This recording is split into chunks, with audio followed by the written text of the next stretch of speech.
जय श्री कृष्ण चैतन्य प्रभु नित्यानंद, जय अद्वैत गदाधर श्रीवासादि गौर भक्तवृंद। हरे कृष्णा कृष्ण कृष्णा हरे हरे, हरे राम राम राम हरे हरे।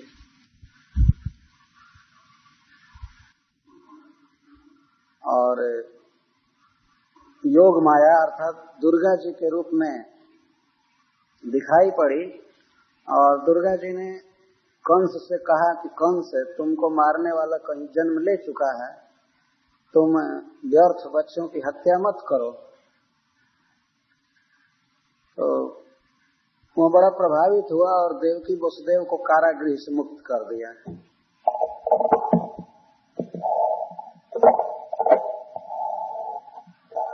ढीला हो जाता है, नीचे चला।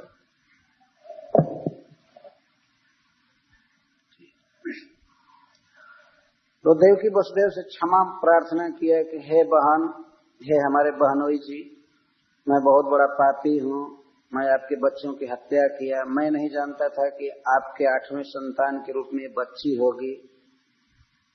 क्या करूं, देवताओं ने मुझसे पाप करा दिया।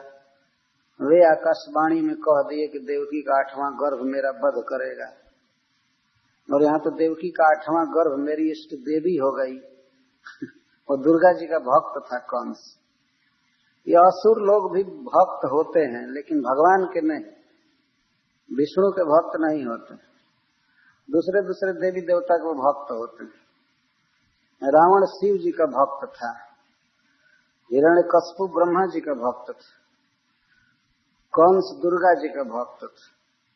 भक्ति में कमी नहीं थी इन लोगों की, लेकिन ये सब दुराचारी थे और भगवान से द्वेष करते थे।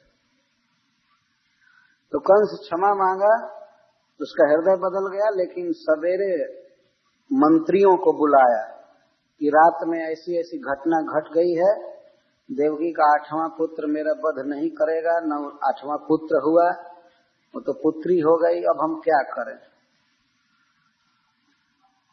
तो ये मंत्री बड़े दुष्ट थे, खल थे, देवताओं के प्रति उनका बड़ा द्वेष था। तो उन लोगों ने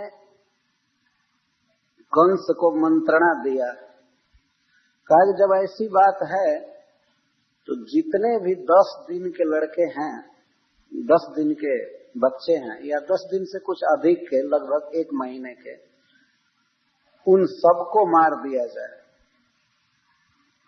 क्योंकि दुर्गा देवी ने कहा है कि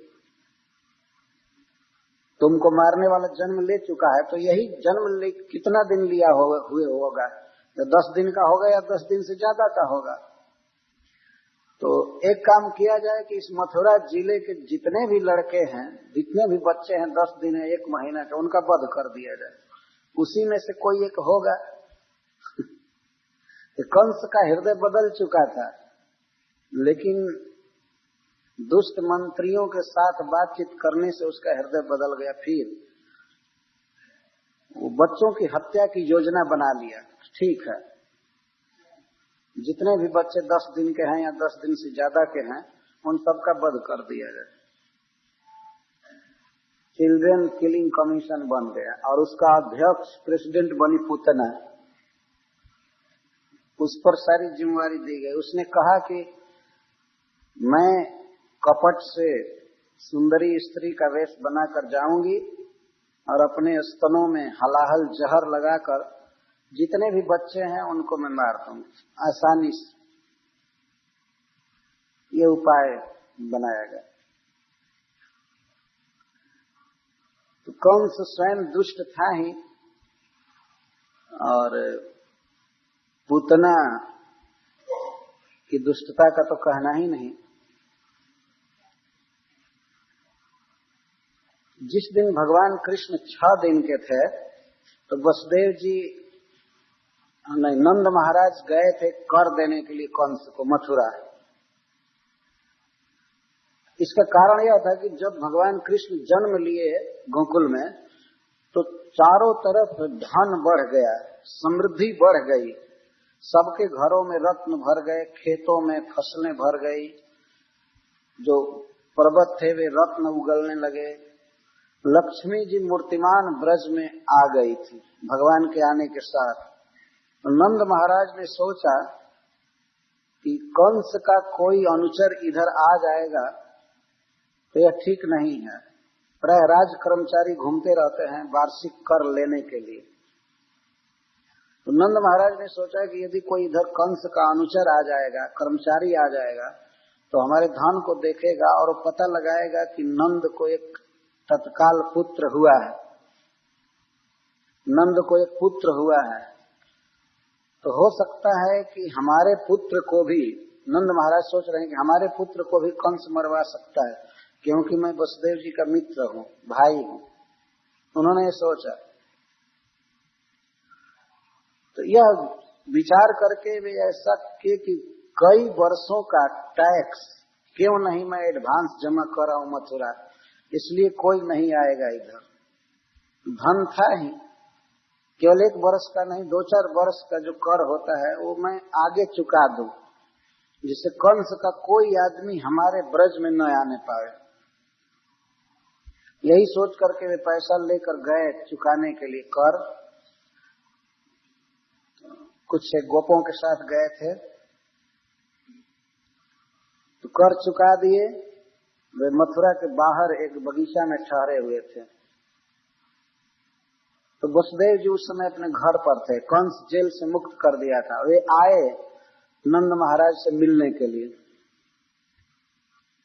तो यहाँ एक प्रश्न होता है कि नंद महाराज से वे क्यों आकर के मिले, अपने घर क्यों नहीं बुलाए। वसुदेव जी बहुत चतुर व्यक्ति थे। उन्होंने सोचा कि यदि नंद महाराज को अपने घर पर बुलाऊंगा तो देवकी एक स्त्री है, वो हो सकता है ये पूछ बैठे कि हम लोग आधी रात के समय जो बेटा पहुंचाए थे वो कैसा है, वो पूछ सकती थी। लेकिन माता का हृदय बड़ा वात्सल्यमय होता है। तो वसुदेव जी नंद महाराज को अपने घर नहीं बुलाए, वे उनसे मिलने के लिए आए और अकेले आए। दोनों भाइयों में भेंट हुई, परस्पर समाचार पूछा गया। तो वसुदेव जी ने यह कह दिया कि आप जल्दी गोकुल जाइए, जल्दी लौट जाइए, क्योंकि गोकुल में उत्पात हो रहे हैं, बहुत बड़ा उत्पात हो रहा है। समझते हैं ज्यादा आवाज कर रहा है ना, ठीक है। अच्छा, हमें ऐसा लग रहा था ज्यादा। तो वसुदेव जी ने कहा कि गोकुल में उत्पात हो रहा है, आप जल्दी लौट जाइए, क्योंकि आप गोकुल के रक्षक हैं, राजा हैं। तो नंद महाराज तत्काल लौट गए। वसुदेव जी को इस बात का पता हो गया था कि कंस बच्चों को मारने की योजना कर लिया है और प्लान कर चुका है। इसलिए उन्होंने नंद बाबा से कहा कि आप जाइए जल्दी। तो यहाँ से एक कथा प्रारंभ होती है कि नंदः पथि बचः सौरे न मृषेते विचिन्तयन् हरिम जगाम शरणम उत्पातागम शंकिता। नंद महाराज पथ में विचार कर रहे थे कि वसुदेव जी की बातें झूठी नहीं होती हैं। नंद पथि बचः सौरे न मृषा इति विचिन्तयन्। सौरे बचः, सूरनंदन वसुदेव जी के वचन मृषा नहीं होते हैं, झूठे नहीं होते हैं। इति विचिन्तयन्, यह विशेष चिंतन करते हुए जा रहे थे रास्ते में। तो जब अनिष्ट की आशंका हुई कि ब्रज में गोकुल में कुछ अनिष्ट हो सकता है, तो हरिम जगाम शरणम, वे भगवान श्री हरि की शरण में गए मन ही मन। हरिम जगाम शरणम उत्पात आगम संकित। उत्पात आगम संकित हरिम शरणम जगाम। तो यही दिव्य नीति है कि जब भी हमारे जीवन में कोई संकट आने की संभावना हो, कोई अनिष्ट होने वाला हो, तो भगवान का स्मरण करना चाहिए। वसुदेव जी मन ही मन भगवान की शरण लिए, हरिम जगाम शरण। ऐसा महाभारत में लिखा गया है कि जब द्रौपदी का वस्त्र हरण होना चालू हुआ तो उसे गुरु वशिष्ठ जी का एक वाक्य स्मरण आ गया। वशिष्ठ जी ने उसे बताया था कि बेटी, जब भी कोई महाविपद आवे, महान विपत्ति आवे, तो उस समय हरि का स्मरण करना चाहिए, भगवान विष्णु का स्मरण करना चाहिए, वे बचा लेते हैं विपत्ति से, ऐसा वशिष्ठ जी ने कहा था। तो द्रौपदी को अकस्मात यह स्मरण आ गया कि इस समय इस विपत्ति से बिना कृष्ण के मुझे कोई नहीं बचा सकता है। तो वह हाथ को ऊपर करके और हे गोविंद, हे द्वारकावासिन कहकर पुकारने लगी। जैसे आप ब्रज की रक्षा किए थे इंद्र के उत्पात से, वैसे ही इन कौरवों के अत्याचार से हमारी लाज बचाइए। तो भगवान आ गए। प्राय इस संसार में सब पर संकट आता ही रहता है, और संकट के समय मनुष्य की विशेष चेतना की पहचान होती है तो किस पर भरोसा करता है। प्राय संकट पड़ता है इस संसार में तो लोग किसी देवी देवता की शरण लेते हैं, अथवा किसी मिनिस्टर की शरण लेते हैं, कोई अपना बड़ा आदमी होता है तो उसकी शरण लेते हैं कि वो हमारा काम करेगा, या माता पिता की शरण लेते हैं। लेकिन विवेकी पुरुष जानते हैं कि इस संसार में विपत्तियों से रक्षा केवल भगवान कर सकते हैं।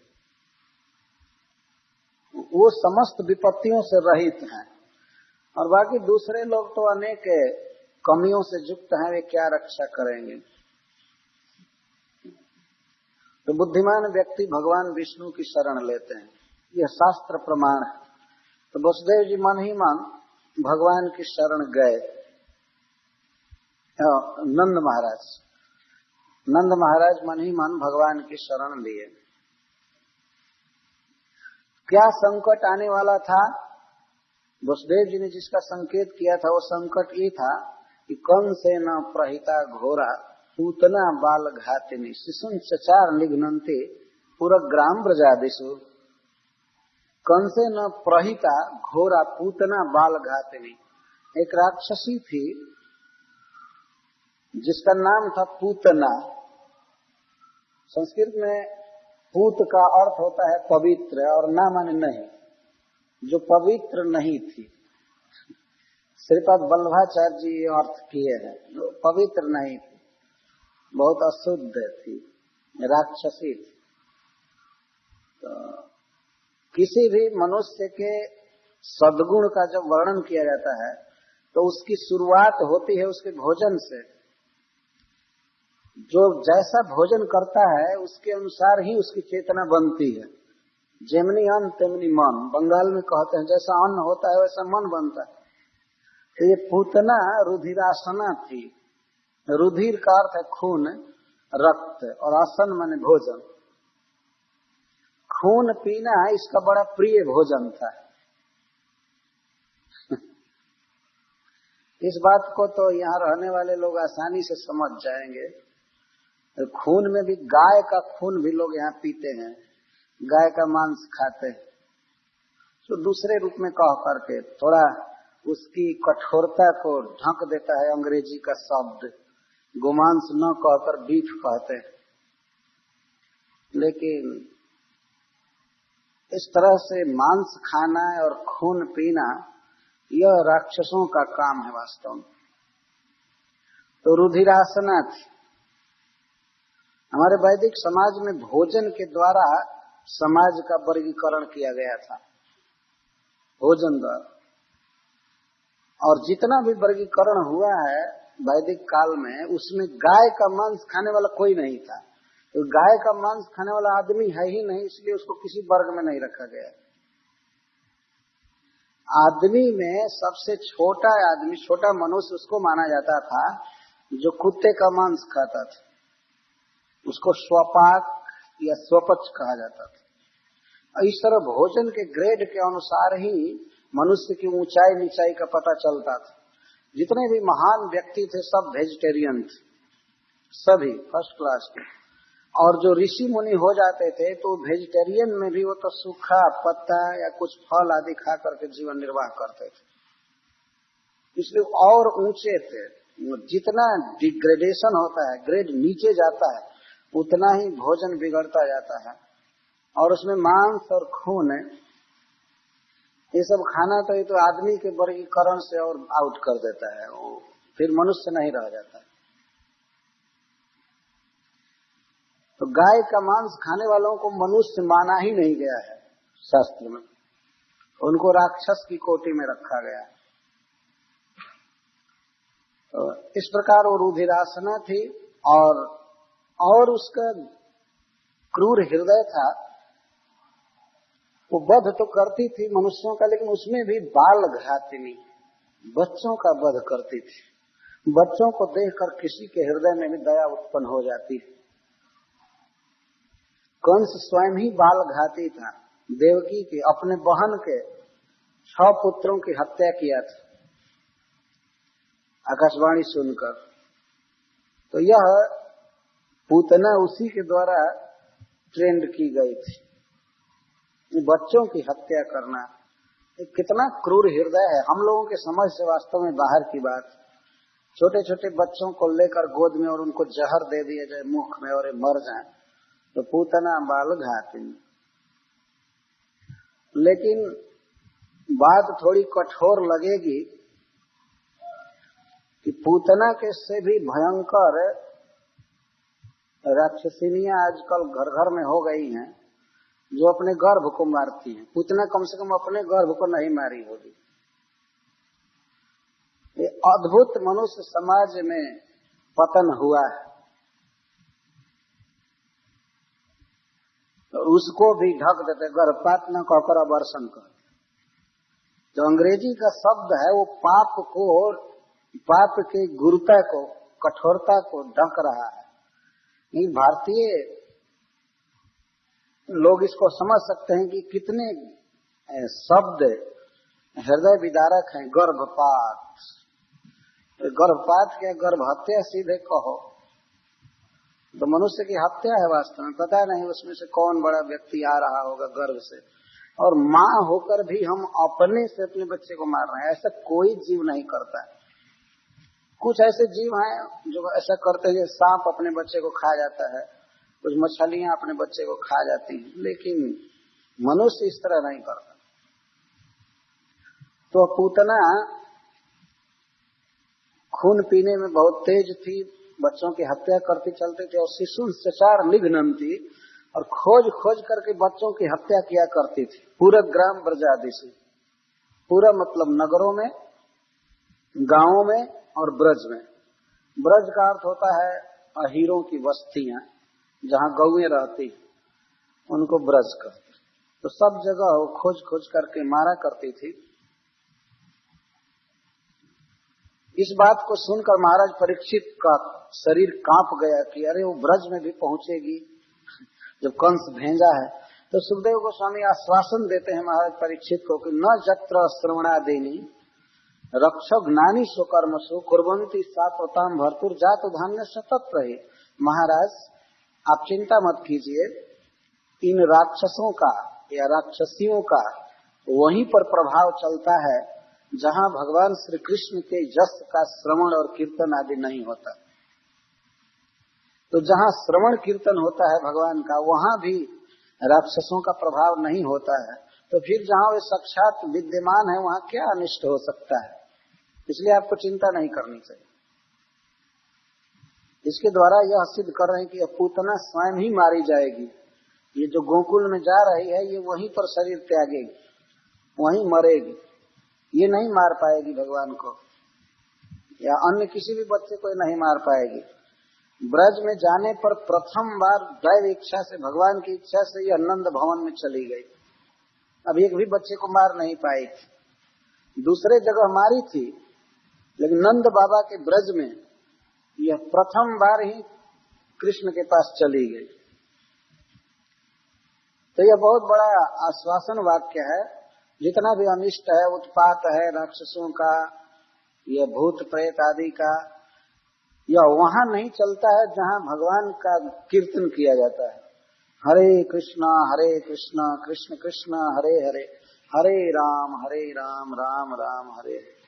बहुत भारी से भारी विपत्तियां और राक्षसों का अत्याचार वहां समाप्त हो जाता है। ये भगवान के श्रवण कीर्तन का प्रभाव है। तो सा खेचरी एक दो प्रत्यय पूतना नंद गोकुलम जो सित्वा मायात्मानम प्राविशत कामचारिणी। तो वह पूतना एक बार उत्पेत्य आकाश मार्ग से गई उड़कर।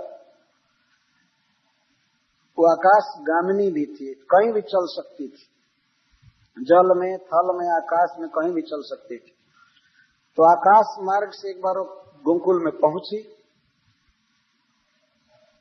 किस रूप में? जो सित्वा माया आत्मानम, अपने को एक अतिशय सुंदरी स्त्री के रूप में सजा करके, मानवी के रूप में खूब अपना मेकअप की, सजाई।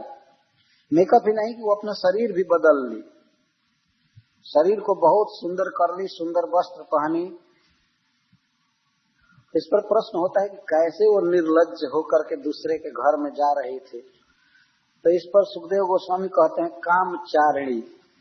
कामचारिणी का अर्थ होता है अपनी कामना के अनुसार चलने वाली, घूमने वाली। हमारे वैदिक समाज में स्त्री को कभी भी पति के बिना अकेले नहीं घूमना चाहिए।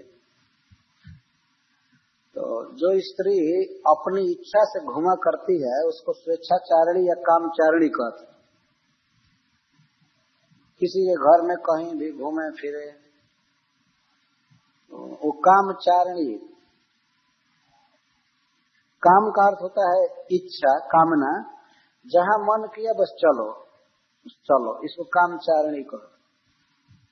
वो कामचारिणी थी, उसके मन में इच्छा थी बच्चों की हत्या करने की, तो हत्या करने के उद्देश्य से चली। तो कामचारिणी शब्द की व्याख्या कर रहे हैं सुखदेव गोस्वामी। कैसी थी? जो सित्वा मायात्मानम, वो अपने को सुंदरी स्त्री के रूप में बनाई, सुंदरी बन गई। तो वर्णन कर रहे हैं तामकेश बंधव व्यतिशक्त मल्लिका बृहन नितंब स्तन कृष्ण मध्यमाम सुवाससम कंपित कर्ण भूषण तिशो लसत कुंतल मंडित आनना। पूतना के सुंदर रूप का वर्णन सुखदेव गोस्वामी कर रहे हैं। केश बंध व्यतिशक्त मल्लिका, उसके केश बंध में, जुड़ा में मालती के पुष्प खोसे गए थे, मालती की माला धारण की थी। आज भी भारतवर्ष में, साउथ इंडिया में हम लोग देखते हैं स्त्रियां अपने जुड़ों में, अपने केश बंध में पुष्प धारण करती है। तो पूतना अपने केश बंधन में मालती के पुष्पों की माला धारण की थी। केश बंध व्यतिशक्त मल्लिका बृहन नितंब स्तन कृष्ण मध्यमा, उसके स्तन बड़े बड़े थे और बृहद, और उसके नितंब बड़े बड़े थे, लेकिन उसका मध्यमा, उसका मध्य प्रदेश मतलब कमर उसकी बहुत पतली थी, छीण कटी वाली थी। ये सुंदरी स्त्री का लक्षण है। और सुवाससम कंपित कर्ण भूषण, सुवाससम, वासह का अर्थ है साड़ी, कपड़ा, बहुत सुंदर कपड़ा पहनी थी, सुंदर वस्त्र पहनी थी, सुंदर साड़ी पहनी थी। और चलती थी तो अपने मुख को इधर उधर करते हुए चलती थी। तो कंपित कर्ण भूषण, उसके कानों के कुंडल हिल रहे थे, और कानों के कुंडल जब हिल रहे थे तो कुंडल का प्रकाश उसके कपोल पर और केश पर पड़ता था, इससे उसका मुख अतिशय सुंदर लग रहा था। मंडित आनना, अलंकृत मुख था इस तरह से। भगवान को दूध पिलाने जा रही, जहर पिलाने जा रही है, फिर भी इसका वर्णन किया जा रहा है। पूतना को सुखदेव गोस्वामी की आंख से देख लेना चाहिए। बल्गु स्मितापांग विसर्ग दीक्षित मनोहरंतिम वनिता ब्रजौकसा। बल्गु का अर्थ है बहुत मधुर, मधुर मुस्का रही थी। हृदय में हलाहल जहर है, हृदय बहुत कठोर है, बच्चों को मारने जा रही है, लेकिन फिर भी ऊपर से खूब मुस्कुरा रही। स्त्रियों में बहुत कपट होता है, कभी भी कुछ भी बन सकती है। सभी स्त्रियों के लिए नहीं कह रहा हूँ, दुखी होने की बात नहीं है, लेकिन जो स्त्रियां कपटिनी होती हैं वो पुरुषों से कई गुना कपट में तेज होती है। देखिए इसका वल्गु स्मित, वल्गु मतलब मधुर, मनोहर, स्मित मतलब मुस्कान, बल्गु स्मित स्मित अपांग विसर्ग वीक्षिताए, और वो तिरछी चितवन से देखती थी हंस करके किसी भी ब्रजवासी पर, तो कोई भी व्यक्ति के मन को खींच लेती थी। वो सोचते थे ओहो कितनी दयालु है और कितना सुंदर है, कहाँ से देवी है कि क्या है, कहाँ से आई है, ये तो मनुष्य लोक की है नहीं, मनुष्य लोक में कोई इतना सुंदर नहीं। यहाँ तक सुखदेव गोस्वामी कहते हैं कि गोपियां तो मान ली, अमन सताम भोज करण रूपिणी गोप्य श्रियम दृष्टमिवागताम पति। जब गोपियों ने देखा, जसोदा की सखियों ने देखा इसको, तो उन लोगों ने तो अमंसत ऐसा मान लिया कि ये साक्षात लक्ष्मी जी हैं जो अपने पति को खोजती हुई यहाँ आई हैं। क्योंकि अम्भोज करेण, अम्भोज कमल को कहते हैं, लोटस फ्लावर। अम्भ का अर्थ होता है जल, और ज माने जन्म। अम्भोज जल से जिसका जन्म होता है कमल कहते हैं। अम्भोज करा, उसके हाथ में कमल का पुष्प था, उसको घुमा रहे थे कमल का पुष्प। तो लक्ष्मी जी हाथ में कमल लेकर के चलती हैं। लक्ष्मी जी को पद्म हस्ता कहते हैं, ये कमल करा। तो गोपियों के मन में ये ऐसा भ्रम हो गया कि ये साक्षात लक्ष्मी जी हैं जो घूम रही हैं। तो पहले से ही ब्रज में धन बढ़ गया था, इसलिए गोपियों का अनुमान हुआ कि लक्ष्मी जी घूम रही हैं। तो जब लक्ष्मी जी घर में आई हैं तो उनको कौन रोके?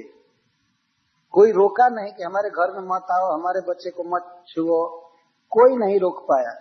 बल्कि सौभाग्य मान रही थी कि लक्ष्मी जी आज हमारे घर में आई हैं, इनकी कृपा दृष्टि होगी। तो इस तरह से वो प्रवेश कर रही थी। एक प्रश्न का उत्तर है इसमें वास्तव में। एक प्रश्न है कि ब्रजवासियों ने या गोपियों ने उसके कपट को क्यों नहीं पहचाना?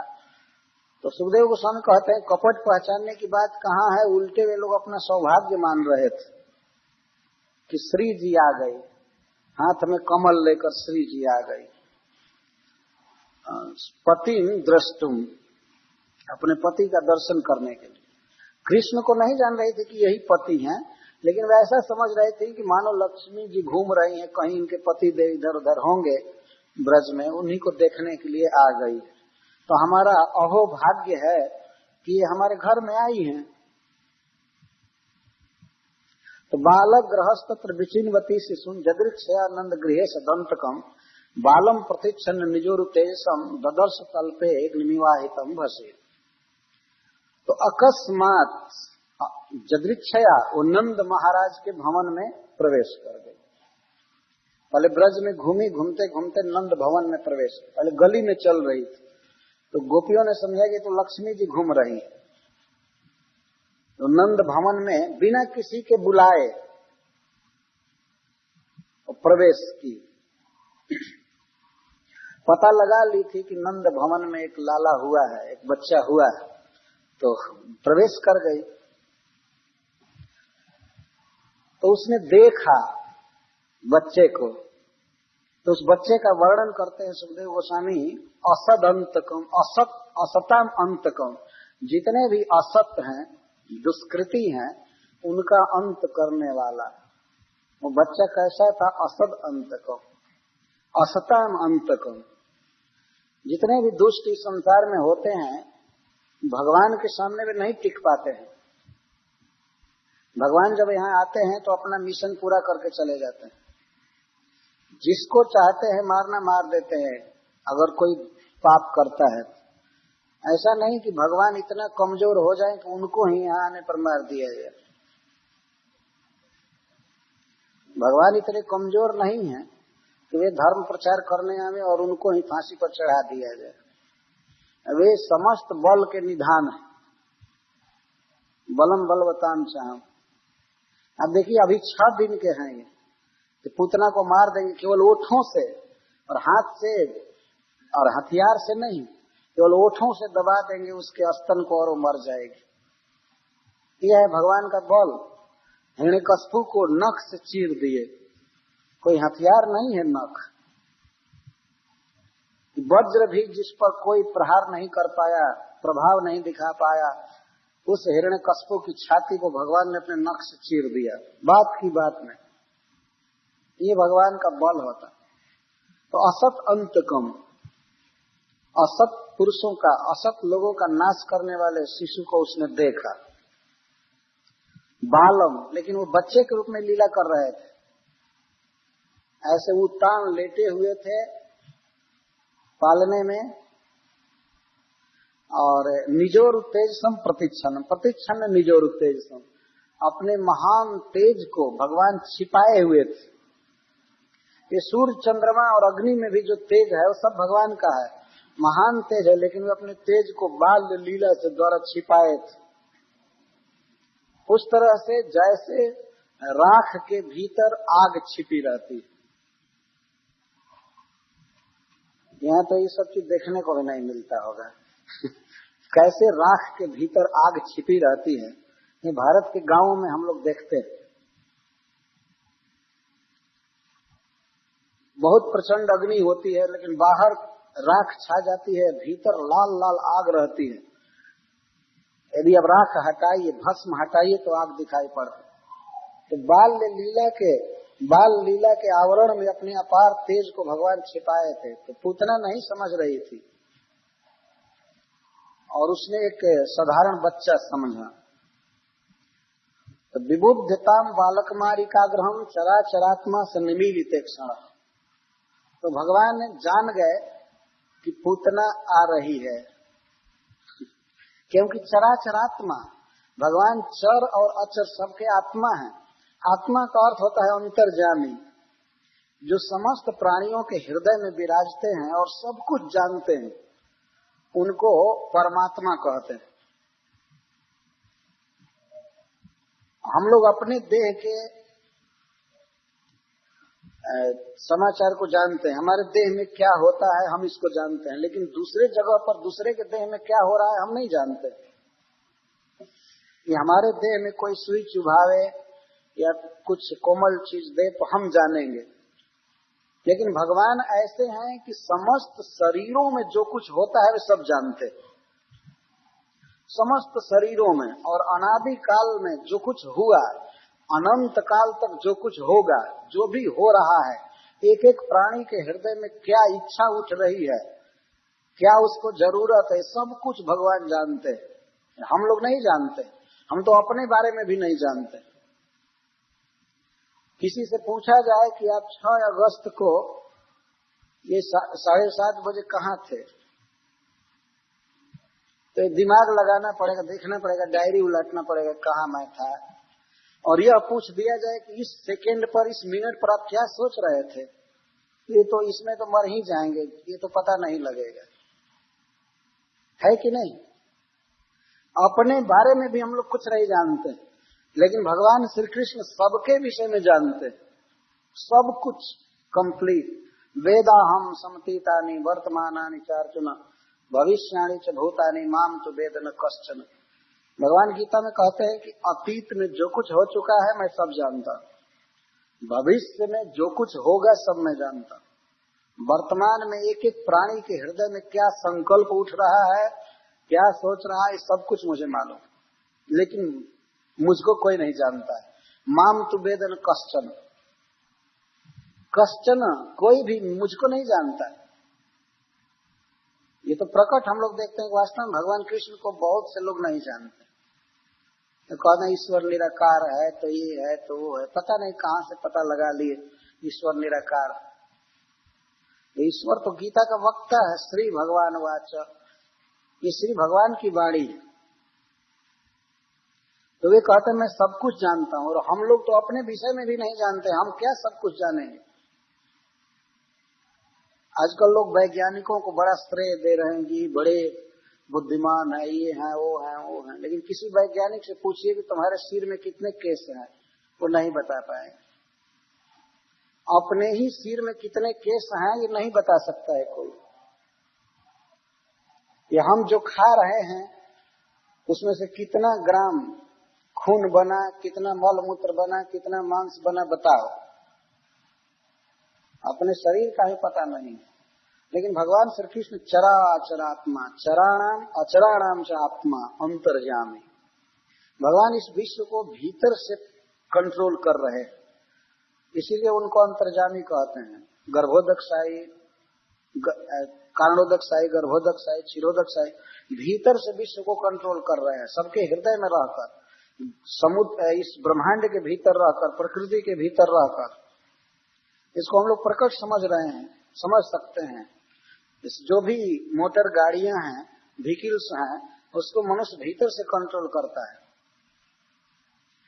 बाहर से पकड़ करके नहीं चलाता है रोड पर, भीतर स्टीयरिंग पकड़ा हुआ है और कंट्रोल कर रहा है। तो इसी तरह संपूर्ण विश्व को भगवान भीतर अंतर्यामी के रूप में रहकर कंट्रोल करते हैं, सबको कंट्रोल कर रहे हैं। सर्वस्व चाहम हृदय सन्निविष्ट, वे समस्त प्राणियों के हृदय में भी है और ब्रह्मांड में भी है, सब कुछ उनके कंट्रोल में है। ये हमारे कंट्रोल में कुछ भी नहीं।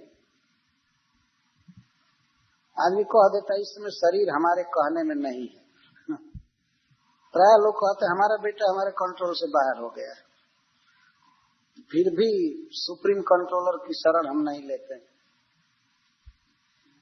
तो भगवान चराचरात्मा है, वे देख लिए कि पूतना आ रही है, तो वे आंख बंद कर लिए, देखे नहीं पूतना को, वो अपने मन में समझ गए कि पूतना आ रही है।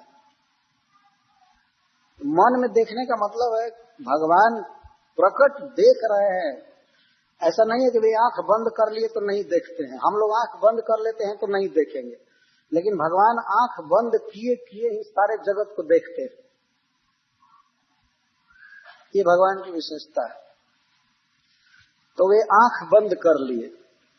इस पर कई आचार्यों ने बहुत से भाव व्यक्त किए हैं कि पूतना के आने पर भगवान श्री कृष्ण आंख क्यों बंद कर लिए। श्रीपद वल्लभाचार्य अपनी सुबोधनी टीका में लिखे हैं कि भगवान ने सोचा कि ऐसी पापनी का मुख नहीं देखना चाहिए, इसलिए वे आंख बंद कर लिए। जो बच्चों की हत्या कर रहे थे, इसका मुख नहीं देखना चाहिए, तो वे आंख बंद कर लिए। एक भाव ये देते। और दूसरा भाव लिखा गया है कि भगवान ने ये सोचा कि अभी तो इस अवतार के प्रथम चरण में ही मुझे विष पीना पड़ा, ये विष पीने का काम तो शंकर जी का है। तो वे ध्यान करने लगे कि हे शिव जी, आप जहर पी लीजिए, हमको अभी दूध पीने दीजिए, अभी तो मैं दूध पीना चाहता हूँ, और ये आई है विष पिलाने के लिए, तो आप अपना भाग ले लीजिए। एक आचार्य ने टीका लिखा, और कोई भी भाव ठीक है। अथवा भगवान की आंखों पर सूर्य और चंद्रमा का निवास है, तो दो मार्ग हैं ऊपर जाने के, चंद्रमार्ग, सूर्य मार्ग, स्वर्ग जाने के। तो सूर्य और चंद्रमा ने सोचा कि भगवान बड़े दयालु हैं, इस पापनी को मुक्ति देंगे, अपना धाम देंगे। लेकिन सूर्य चंद्रमा ने सोचा कि हम तो नहीं जाने देंगे, हम नहीं जाने देंगे इस पापनी को, इसीलिए वो बंद हो गए, अपना द्वार बंद कर लिए। ये भी एक भाव है कि हम इसको नहीं जाने देंगे। अथवा भगवान ने यह ध्यान किया कि देखें पूर्व जन्म में ये क्या क्या थी और इसने कुछ पुण्य किया है कि नहीं। अब तो मैं इसको माता की गति दूंगा ही, लेकिन पिछले जन्मों में इसके कुछ सुकृत है या नहीं है, इसको देखने के लिए वे थोड़ा समाधि जैसा कर लिए। जो कुछ भी हो, भगवान आंख बंद कर लिए। तो उस समय वे आंख बंद कर लिए थे, तो पूतना आई, देखी, और माँ जसोदा और रोहिणी वहां पर खड़ी थी, लेकिन वे उसको रोक नहीं पाई और इतना भाव व्यक्त कर रही थी कि हमारा बच्चा आहा कितना सुंदर है, अरे भगवान करे कि मैं इसकी माँ हुई होती तो कितना अच्छा होता, हमारे कोख से जन्म लिया होता है। तो माँ जसोदा को तो ये भ्रम हो गया कि मैं इसकी माँ हूँ कि ये इसकी माँ है। इतना वात्सल्यपूर्ण वचन बोल रही थी कि माता जसोदा को ग्लानि होने लगी कि हमारे भीतर इतना वात्सल्य नहीं है। वो कहने लगे कि ओहो विधाता कृपा करके हमारे गर्भ से इसको जन्म दिया होता, कितना सुंदर बच्चा है, कितना सुंदर बच्चा है, अरे मेरा पुत्र, मेरा बेटा, मेरा पुत्र कह करके उठा ली। जब इस तरह से वो नाटक कर रही है तो माँ जसोदा और रोहिणी क्या कर सकती थी? हरि बोल। और दोनों बच्चों को मना कीजिए, डिस्टर्ब करो, शांत रहो, शांत। मैं जानता हूं कि वो समझ नहीं रहे हैं, लेकिन फिर भी शांत रहना चाहिए। तो इस तरह के उसके हाव भाव को देखकर माँ जसोदा और माता रोहिणी दोनों बल्कि खुश थी।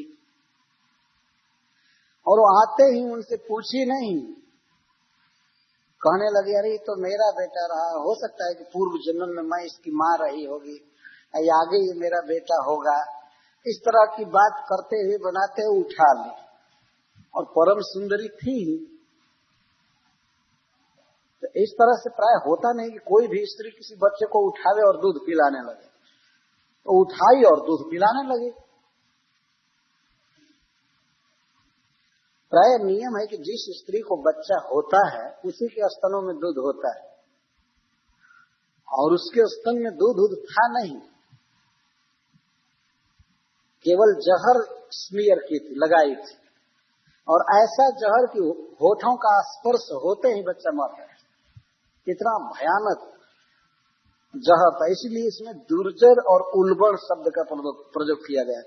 दुर्जर का अर्थ होता है जिसका प्रभाव कभी फीका नहीं होता है, और उल्बण का अर्थ है भयानक, स्पर्श मात्र से मार देने वाला। इसको हलाहल जहर का। इस जहर को भगवान शिव पिए थे, लेकिन भगवान शिव तो महादेव हैं, देवताओं में सबसे श्रेष्ठ हैं। उन्होंने उस जहर को कंठ में पचा लिया, भीतर नहीं जाने दिए और बाहर भी नहीं जाने दिए। पूरे समुद्र व्यापी हलाहल विष को एक तो वो अपने हाथ पर ले लिए, यह भी उनकी भगवत्ता का परिचय है। इस पूरे समुद्र में फैले हुए उस जहर के स्टॉक को अपनी हथेली पर ले लिए और उसको पिए तो कंठ में धारण कर लिए। हम लोग एक बूंद पानी भी कंठ में नहीं रख सकते हैं, या तो उसको बाहर करना पड़ेगा या भीतर करना पड़ेगा। लेकिन ये है भगवान शिव का प्रभाव। महादेव कंठ को पचा लिए, जहर को पचा लिए कंठ में, लेकिन वो जहर इतना प्रभावशाली था कि उनके गोरे शरीर को काला कर दिया यहाँ पर कंठ, इसलिए उनको नीलकंठ कहते हैं। समग्र शरीर भगवान शिव का चंद्रमा के समान उजला है, लेकिन कंठ नीला है, काला हो गया। इस पर एक शिक्षा दी जाती है कि नीतिकार ने कहा है कि जैसे भगवान शिव विष को बाहर नहीं उगले और भीतर भी नहीं ले गए, वैसे ही दूसरे का दोष जब हम सुने, दूसरे की निंदा सुने, तो उसे न तो मन में स्मरण करना चाहिए, न वाणी से प्रचार करना चाहिए, बोलना नहीं चाहिए। जो सुना तो यही पचा लेना चाहिए। ये बहुत सुंदर शिक्षा है। बहुत से दुर्गुण दोष हमको सुनाई पड़ेंगे बड़े बड़े लोगों में भी, लेकिन मनुष्य का यह धर्म होता है कि वह उसका प्रचार न करे। तो सुन लिया वहीं पर जरा दे, जरयती। तो भगवान शिव उस जहर को पिए थे, तो पूतना उसी जहर को लगा कर आई थी, हलाहल जहर ले करके, और अपने गोदी में और स्तनों को निकाल कर मुख में डाल ही दी। और भगवान श्री कृष्ण अभी आंखें बंद किए थे, तो जब वो स्तन को पकड़वा रही थी, दे रही थी बच्चे के मुख में, तो बच्चा भी हाथ से पकड़ लिया। बच्चों का प्राय स्वभाव होता है अपनी माँ के स्तन को पकड़ करके पीते, तो बच्चा पकड़ लिया, लेकिन पकड़ा तो बहुत भारी जौक की तरह पकड़ लिया। अब अपने बल का आविष्कार करके खूब गाढ़म कराभ्याम भगवान प्रपीड्य प्राण समम रोष समन्वितो पिबत।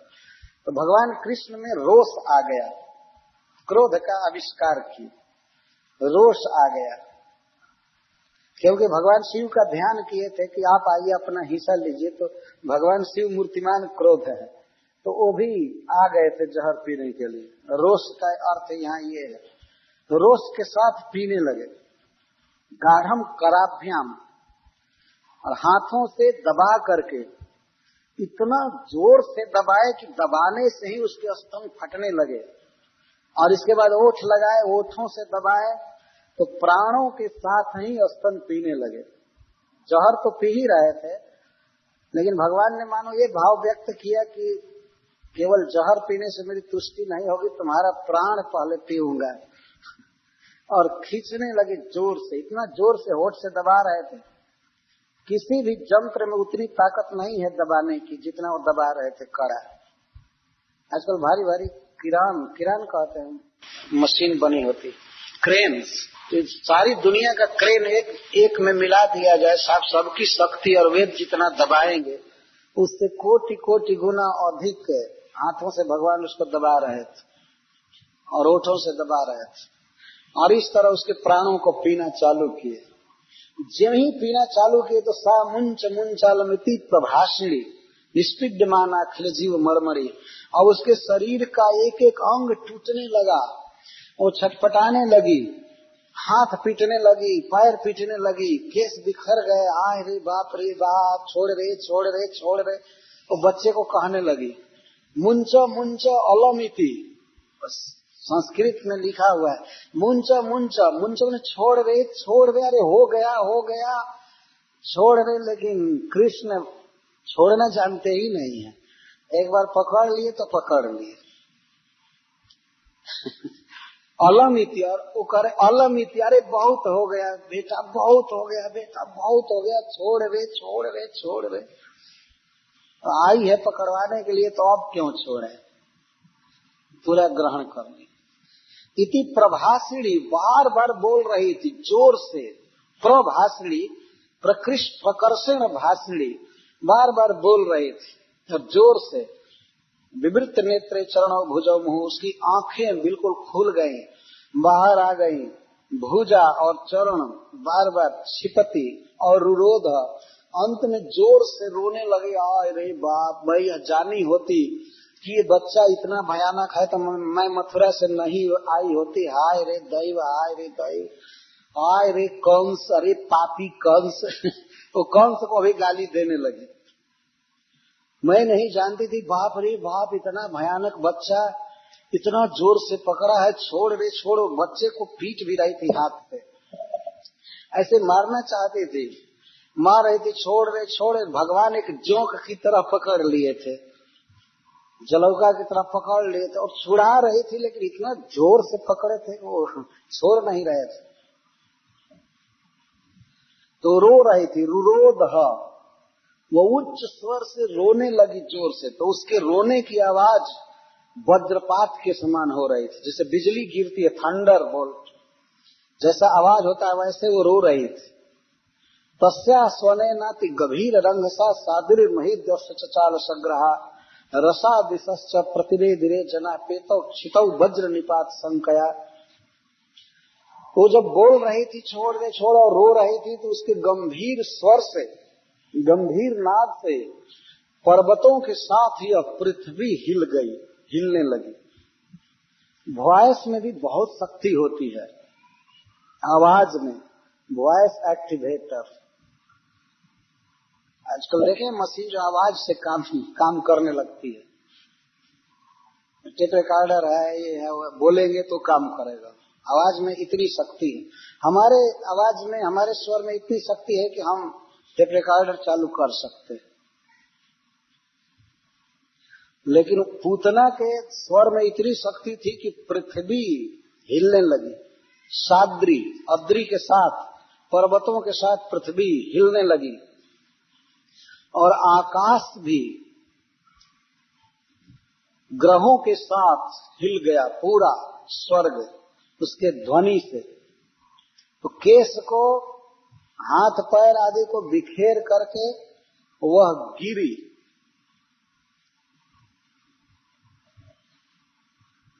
तो जब आवाज कर रही थी तो जितने भी लोग सुने उसकी आवाज को, उसके ध्वनि को, चित्कार को, तो वे सब पेतुच्छित सब पृथ्वी पर गिर गए बेहोश होकर। उसके गिरने से पहले सब लोग गिर गए, पृथ्वी पर गिर गए, वज्र निपात संख्या। उनको ऐसा लगा कि हमारे पास ही वज्र गिर गया, हमारे सिर पर वज्र गिर गया ऐसा लग रहा था सबको, और सब बेहोश होकर नीचे गिर गए। यदि शरीर में कुछ हुआ नहीं, लेकिन इसको कहते हैं हदस हो जाना, और सब गिर गए। निशाचरित्रम व्यतीतस्तना व्यसुर व्यादाय के संचरणों भुजावती प्रसार्य गोष्ठे निजरूपमास्थिता वज्रा तो वृत्रैवा पतन नृप। सुखदेव गोस्वामी उदाहरण दे रहे हैं कि जैसे इंद्र के वज्र से वृत्रासुर गिरे थे, विशाल पर्वत के समान थे वृत्रासुर, तो वे वज्र के मारने से जैसे गिरे थे उसी तरह से पूतना गिरी।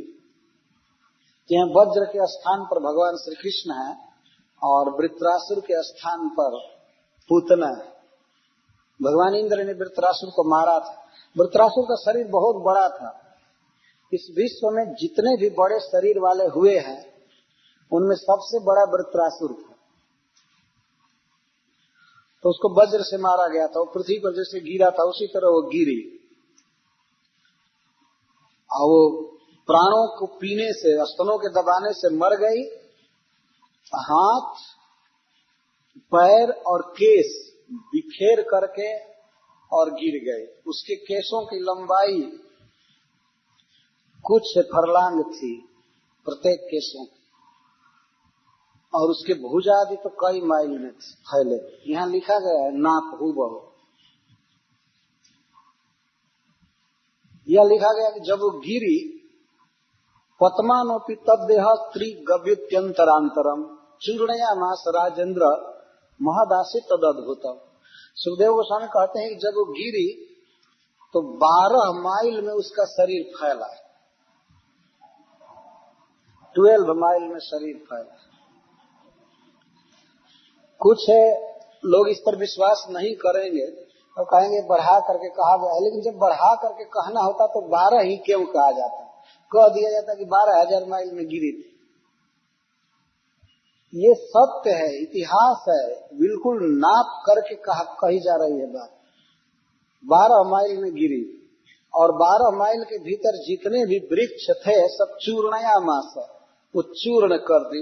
उसका शरीर गिरने से सब चूर्ण हो गए, वृक्ष चूर्ण हो गए।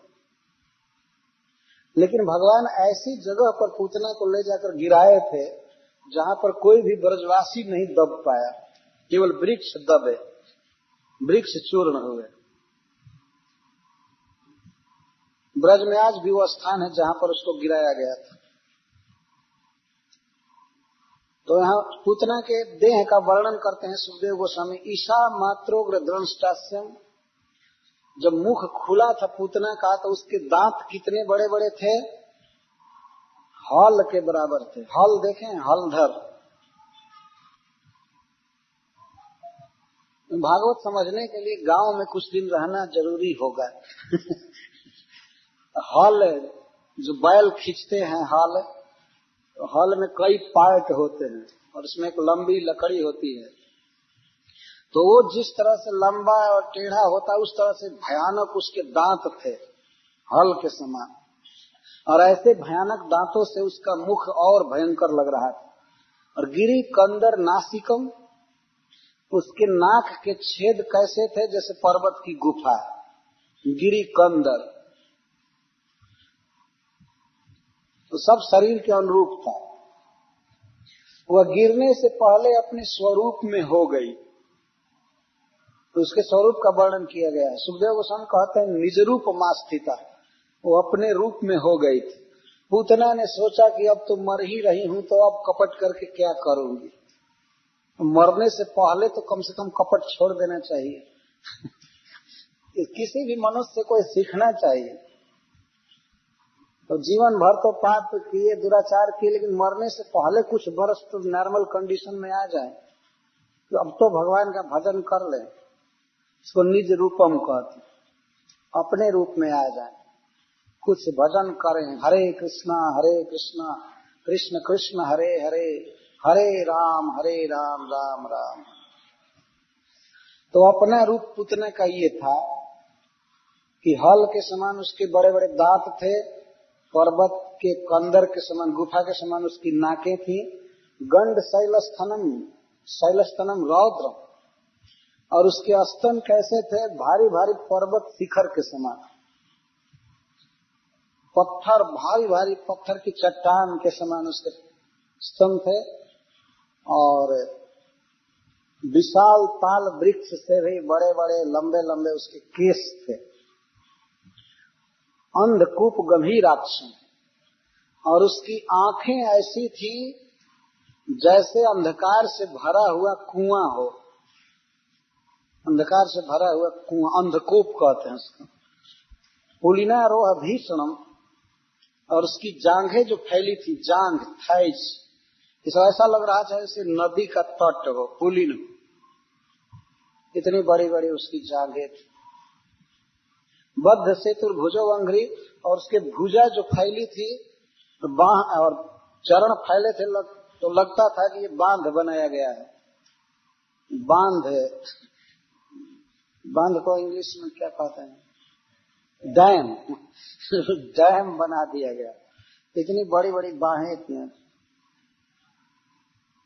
शून्य तो ये हृदोदरम, और उसका धंसा हुआ पेट वो भी शरीर के अनुसार था, तो लगता था शून्य तो ये हृदोदरम, ऐसा बड़ा सरोवर है जिसमें पानी नहीं। शून्य तो बिना पानी के खाली सरोवर जैसा उसका पेट था। उसके ध्वनि को सुनकर सब लोग त्रस्त हो गए। पहले तो उसके आवाज को सुन करके सब लोग बेहोश गिरे थे, जब वो रो रही थी, बोल रही थी छोड़ दे छोड़, तो उस समय सब लोग आवाज सुनकर बेहोश गिर गए थे। लेकिन जब बेहोशी टूटी, जब वो मर गई, तो धीरे धीरे लोग उठे तो देखे विशाल शरीर उसका पड़ा हुआ था। पहले तो सुंदरी स्त्री के रूप में आई थी, इसलिए सब लोग नहीं देखे थे। लेकिन जब उसका निज रूप, अपना रूप प्रकट हुआ, तो विशाल पर्वत के समान पड़ी हुई थी। उसको देख करके तो और त्रस्त हो गए। ध्वनि सुन करके त्रस्त थे, पहले बेहोश थे, अब रूप को देख करके और त्रस्त हो गए। तो यहाँ ज्यों ही वो लेकर के बच्चे को बाहर चली थी, वो नहीं चली थी, बच्चा ही उस पर लटक करके जा रहा था। उसके स्तनों को पकड़ करके पीते हुए गया था, तो लेकर के चली, तो गोपियां तो छटपटा रही थी। खास करके यहाँ गोपियों से मतलब है माँ जसोदा की सहचरी गोपियां, वात्सल्य भाव से भरी हुई, तो वे सब भी घर से निकल गई। पुत्र का इतना मोह होता है, इतना स्नेह होता है कि घर से निकल गई, कहाँ जा रही है, कहाँ जा रही है, ये कौन है, क्या हो गया। और जब वो उसका शरीर प्रकट हुआ, तो देखी कि बच्चा उसके वक्षस्थल पर खेल रहा, उस पर पड़ा हुआ, विशाल पर्वत के समान पड़ गई थी और बच्चा उस पर पड़ा हुआ था। और अकुतो भयम, रो नहीं रहा था। बच्चों का प्राय स्वभाव होता है कि अनजान आदमी के पास जाने पर वो रोने लगते हैं। वे अपने माँ के गोद में रहना चाहते हैं, माँ के अंक में रहते हैं, पिता के यहाँ रहते हैं, दूसरे के यहाँ जाना नहीं चाहते, प्राय परिचित लोगों के पास जाते हैं। लेकिन कृष्ण ऐसे बच्चा है कि वो पूतना के छाती पर खेल रहे, तो मर गई थी, एक लाश के ऊपर वे खेल रहे। तो कोई भय नहीं, सयाना आदमी भी लाश के ऊपर नहीं खेल सकता है, वो छूने में डर लगेगा। तो उस विकराल मुख वाली पूतना के शरीर पर कृष्ण खेल रहे थे निर्भय, कोई भय नहीं।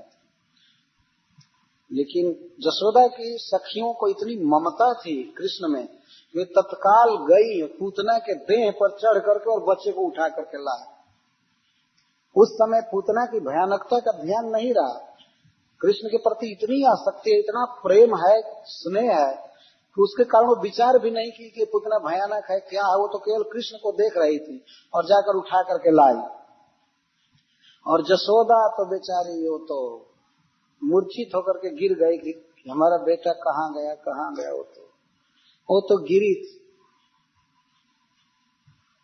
कोई पुत्र को इस तरह से ले जाए कोई स्त्री, तो ये शोक की बात थी। तो जसोदा तो मूर्छित थी, ताकि गोपियां लाई, तुरंत ला करके जसोदा को दी। जसोदा और रोहिणी जी और सब मिल करके पहले बच्चे का स्वस्ति वाचन करने लगी स्वयं ही। तो सबसे पहले गाय का पूंछ डुलाया गया कृष्ण पर मंगल के लिए। गाय का पूंछ डुलाया गया। बच्चों को रोज गाय के पूंछ से सटाना चाहिए। तो खेद है कि कुकुर का पूंछ मिल जाएगा इधर, लेकिन गाय का पूंछ नहीं मिले। किसी के घर में कोई गाय नहीं रहती है, कुत्ता रखने की छूट है। क्या एक तमाशा है वास्तव में। तो भगवान के शरीर पर भी गाय का पूंछ डुलाया जा रहा है, ये मंगल होता है। तो गोपुच्छ भ्रमरा देवी, गाय का पूंछ सटाया गया, सूप का कोना सटाया गया। सूप समझते हैं, सूप जो अनाज को फटकने के लिए होता है, कूड़ा कचरा को, वो बड़ा मंगलमय होता है।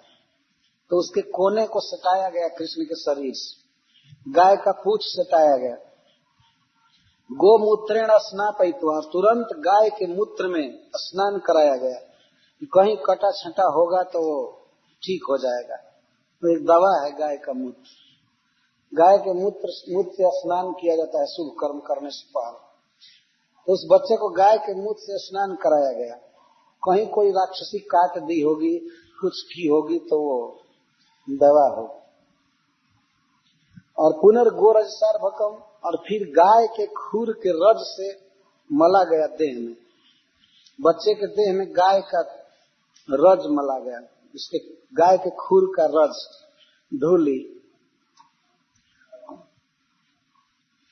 ये सब मंगल के लिए, इसे सीखना चाहिए। कम से कम घर में गाय नहीं है तो कुत्ता तो नहीं रहना चाहिए, क्या जरूरत। या बनावटी गाय रखे, उसी का पूंछ घुमाना चाहिए बच्चे पर। जैसे बनावटी कुत्ता बिल्ली रखते हैं घर में, तो ऐसे गाय रखना चाहिए और उसी का पूंछ सवेरे सवेरे रखना चाहिए, घुमाना चाहिए। तो गाय का गोबर, गाय का रज, गोखुर रज और गाय का मूत्र और गाय का पूंछ, ये सब मंगलमय है। इस तरह तत्काल ये उपाय किया गया। इसके बाद अब विशेष रूप से कृष्ण के अंगों की रक्षा के लिए मंत्र पढ़ पढ़ करके गोपियां और रक्षा कर रही है, मंत्र पढ़ रही है। अव्याद जंघ्रीम मणिमांस तवजान वथोरु जज्ञोच्युतः कटितम जठरम हयास्य। अव्याद अज, भगवान अजन्मा, अज तुम्हारे दोनों चरणों की रक्षा करें। तो बच्चे के चरण पर हाथ रख रख कर अब कवच पढ़ रही है, अंग न्यास कर रही है रक्षा के लिए। तो तुम्हारे दोनों चरणों की भगवान अज रक्षा करे,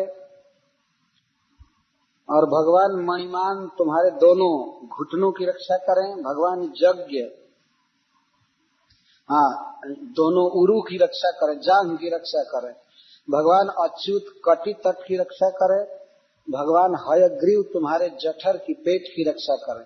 जहां जहां वो बोल रही हैं तो हाथ रख रख कर कह रही हैं कि भगवान हयग्रीव तुम्हारे पेट की रक्षा करें। हृत केशव, केशव तुम्हारे हृदय की रक्षा करें। उरह ईश, भगवान ईश तुम्हारे छाती की रक्षा करें। ईनस्तु कंठम, भगवान ईन, ये भगवान विष्णु के सब नाम है, तुम्हारे कंठ की रक्षा करें। विष्णु भुजम, भगवान विष्णु तुम्हारे दोनों भुजाओं की रक्षा करें। मुखम उरुक्रम, तुम्हारे मुख की रक्षा भगवान उरुक्रम करें। और भगवान ईश्वर तुम्हारे सिर की रक्षा करें, ईश्वर कम। चक्री अग्रतः, ये तो शरीर की रक्षा करके अब दिशाओं में कौन कौन रक्षा करें ये बता रहे हैं। चक्री अग्रतः सहगदः हरिरस्तु पश्चात, चक्र धारण करने वाले, सुदर्शन चक्र धारण करने वाले भगवान तुम्हारी आगे रक्षा करें। सहगद हरिरस्तु पश्चात, हाथ में गदा लेकर भगवान हरि तुम्हारे पीछे रक्षा करें। त्वत्पार्श्वे धनुर्धि मधुआ जनश्च, और मधु दैत्य का वध करने वाले भगवान अर्जुन तुम्हारे उर की रक्षा करें, दोनों बगल में रक्षा करें। कोणे सुशंख उरुगाय, और कोण में चारों कोनों में भगवान शंख लेकर, भगवान उरुगाय शंख लेकर तुम्हारी रक्षा करें। ऊपरी उपेंद्र, तुम्हारे ऊपर भगवान उपेंद्र वामन देव रक्षा करें। तार्क्ष्य क्षितौ, गरुण जी पृथ्वी पर रक्षा करें। हलधर पुरुष समन्ता, भगवान हलधर सब ओर से तुम्हारी रक्षा करें। और फिर अब अंदर की रक्षा की बात करने लगी। इंद्रियाणी हृषिकेश, तुम्हारे इंद्रियों की रक्षा हृषिकेश करें। ये सब भगवान के नाम। तुम्हारी इंद्र, तुम्हारी बेटा, तुम्हारी आंख जिंदगी भर काम करती रहे, तुम्हारा कान ठीक रहे, तुम्हारी इंद्रियां ठीक रहे, ये सब भगवान के प्रेयर से, प्रार्थना से इंद्रियां ठीक रहती। हम लोग ये जानते हैं कि हम लोगों की इंद्रियों को केवल डॉक्टर ठीक रखेंगे, केवल क्लिनिक अटेंड करो बस सब ठीक रहेगा। भगवान की प्रार्थना में उससे ज्यादा शक्ति है। रोज भगवान से मांगना चाहिए, सूर्य भगवान से, भगवान विष्णु से, कि हमारे इंद्रियों को ठीक रखिए, हम आपको प्रणाम कर रहे हैं। जब भगवान की इंद्रियों के लिए भी प्रार्थना की जा रही है तो हमारे लिए तो कहना ही नहीं। उनकी इंद्रियां कभी खराब होने वाली नहीं है, लेकिन वात्सल्य भाव से गोपियां पढ़ रही हैं। इंद्रियाणी हृषिकेश, जब तक हमारा जीवन है हमारे इंद्रियों की बहुत आवश्यकता है। दिन पर दिन इंद्रियों की शक्ति कम होती जाती है। इंद्रियों की शक्ति मरने दम तक बनी रहे, इसके लिए भगवान से प्रार्थना की जाती है। इंद्रियाणी हृषिकेश प्राण नारायणोवतु, तुम्हारे प्राण की रक्षा भगवान नारायण करे। प्राण मतलब ये श्वास संस्थान। इस शरीर में श्वास का बहुत बड़ा महत्व है। सारा शरीर ही वास्तव में हवा पर टिका हुआ है। ब्लड सर्कुलेशन, ये ब्लड प्रेशर जो डॉक्टर नापते हैं, इसमें सब कुछ हवा से वो काम होता है। बाहर भी हवा से ऐसे पंपिंग करके और वो नापते हैं, और भीतर भी हवा है। तो इसको प्राण कहते हैं, जो सांस चलता है, चलती है। तो सांस की रक्षा भगवान नारायण करे। श्वेत द्वीप प्रतिष्ठितम, श्वेत द्वीप के स्वामी भगवान श्री विष्णु चित्त की रक्षा करें। मनो जोगेश्वरोवतु, भगवान जोगेश्वर मन की रक्षा करें। मन कभी पागल न हो, या मन विषयों में न जाए, संसार के भोगों में मन न जाए, भगवान में लगा रहे। इससे भगवान से प्रार्थना करनी चाहिए। तो जोगेश्वर भगवान मन की रक्षा करे। कृष्णी गर्भस्तु ते बुद्धि, भगवान कृष्णी गर्भ तुम्हारी बुद्धि की रक्षा करे। आत्मा नम भगवान परह, और तुम्हारे आत्मा की अहंकार की रक्षा भगवान परमात्मा करें। अब किस स्थिति में कौन रक्षा करे इसको बता रही हैं। क्रीडंतम पातु गोविंद, खेलते समय गोविंद तुम्हारी रक्षा करें। शयानम पातु माधव, सोई अवस्था में माधव भगवान तुम्हारी रक्षा करें। ब्रजंतम अव्याद वैकुंठ, चलते समय वैकुंठ भगवान तुम्हारी रक्षा करें। आसीनम त्वं श्रीपति, बैठी हुई अवस्था में श्रीपति भगवान रक्षा करें। भुंजानम यज्ञ भूख पातु, खाते समय भगवान यज्ञ भोक्ता, यज्ञ पुरुष भगवान रक्षा करें। खाते समय मतलब कोई गड़बड़ी खाने में जहर आदि से रक्षा करें। कोई गड़बड़ खा जाए तो उस समय रक्षा करें। खाने ही न दें, या खा भी लिए तो उसको पचा दे ठीक से। तो यज्ञ भोक्ता भगवान खाते समय रक्षा करे। और पातु सर्व ग्रह भयंकर, समस्त ग्रहों को भयभीत करने वाले भगवान विष्णु इस तरह रक्षा करें। डाकिनी, जातुधानिया, कुष्मांड, जो बच्चों को दुख देते हैं, बच्चों को ग्रह पीड़ा देते हैं, भूत प्रेत पिशाच, जक्ष रक्ष विनायक, कोटरा, रेवती, ज्येष्ठा, पूतना, मातृका, या ये मृगी, उन्माद, अपस्मार, जो देह में, प्राण में, इंद्रिय में कहीं भी कोई रोग होते हैं, भूत प्रेत आदि, ग्रह बाधा, सब कुछ, ये सपना में देखा हुआ उत्पात, जो कुछ भी है वो भगवान का नाम लेने से नष्ट हो जाए।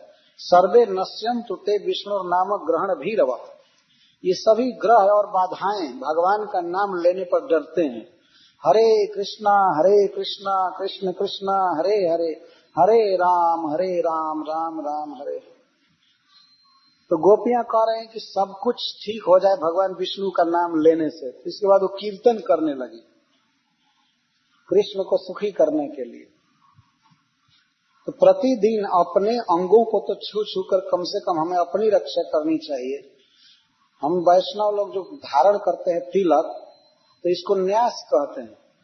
सिर पर श्री केशवाय नमः हम तो कहते हैं। जब हमें शरीर भगवान को अर्पण करते हैं तो शरीर पर भगवान की दास्ता का चिन्ह धारण किया जाता है।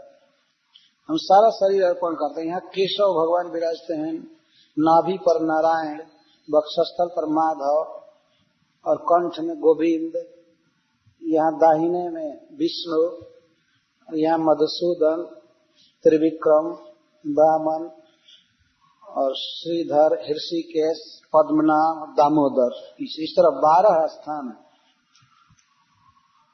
तो तिलक किया जाता है तो भगवान को बैठाया जाता है शरीर पर। वास्तव में वे लोग धन्य हैं कि कम से कम 24 घंटे में 1-2 बार भगवान का मंत्र पढ़ करके और गोपी तिलक, गोपी चंदन धारण करते हैं। पता नहीं इस जिंदगी में इस शरीर पर हम लोग क्या क्या धारण किए। शरीर पर और शरीर में भी, शरीर में मुख के द्वारा मांस क्या क्या खाए शरीर अशुद्ध होता है, और बाहर भी पता नहीं क्या डिजाइन क्या फैशन धारण किए। अरे कुछ ऐसा धारण करना चाहिए कि ये भी पता लगे कि ये भगवान का हो गया। जैसे हिंदू समाज में, खासकर भारतवर्ष में, स्त्रियां चिन्ह धारण करती हैं। सौभाग्यवती नारी अपने ललाट पर कुमकुम धारण करती है, सिंदूर धारण करती है, तो सभी लोग देखकर समझ जाते हैं कि यह सौभाग्यवती नारी है, इसके पति हैं।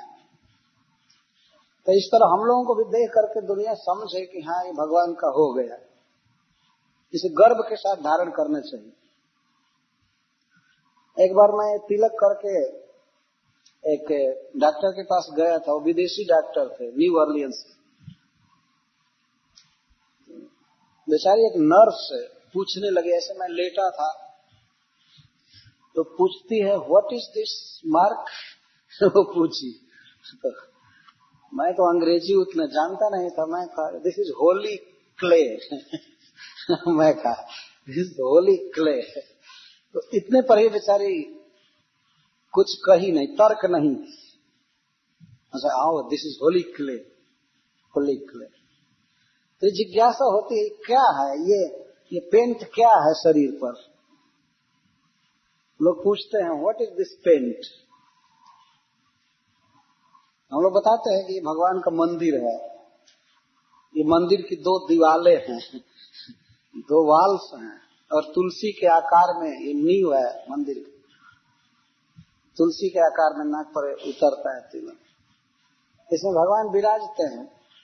तो सौभाग्य है हम लोगों का कि धारण करते हैं। जैसे कोई सौभाग्यवती नारी गर्व के साथ कुमकुम धारण करती, भारतवर्ष में देखा गया। जब भी अपना श्रृंगार करती है तो सवेरे वह कुमकुम धारण करती, ताजा करती। उसके मन में एक बहुत भारी प्रसन्नता होती है कि मैं किसी की हूँ, मैं किसी की हो चुकी। और दूसरे लोग भी देखते हैं तो श्रद्धा करते हैं कि यह किसी की परिणीता पत्नी है, विवाहिता पत्नी है, श्रद्धा का भाव उदय होता है। यह है चिन्ह। जैसा कि आप इस लीला में देख रहे हैं, भगवान श्री कृष्ण को भी 12 तिलक किया गया, लेकिन वो तिलक किया गया गाय के गोबर से। भगवान श्री कृष्ण का तिलक गाय के गोबर से किया जा रहा था। गाय के गोबर से तिलक करके और वो पढ़ रही थी श्री केशवाय नमः। और बच्चा स्वयं केशव है, वो खुद ही है, लेकिन वो चुपचाप अनजान की तरह लीला कर रहे थे। उनकी रक्षा उनके नाम से की जा रही है। जैसे सिद्ध हुआ कि भगवान से भी भगवान का नाम बढ़कर है। हरे कृष्णा कृष्णा कृष्णा हरे हरे, हरे राम राम राम। इसलिए प्रतिदिन नियम बना करके नाम जप करना चाहिए, कुछ राउंड्स जप करना चाहिए, नियम बना लेना चाहिए। इस तरह भगवान की भी रक्षा की जा रही है। ये बहुत सुंदर प्रसंग है। ये भगवान की रक्षा का प्रसंग।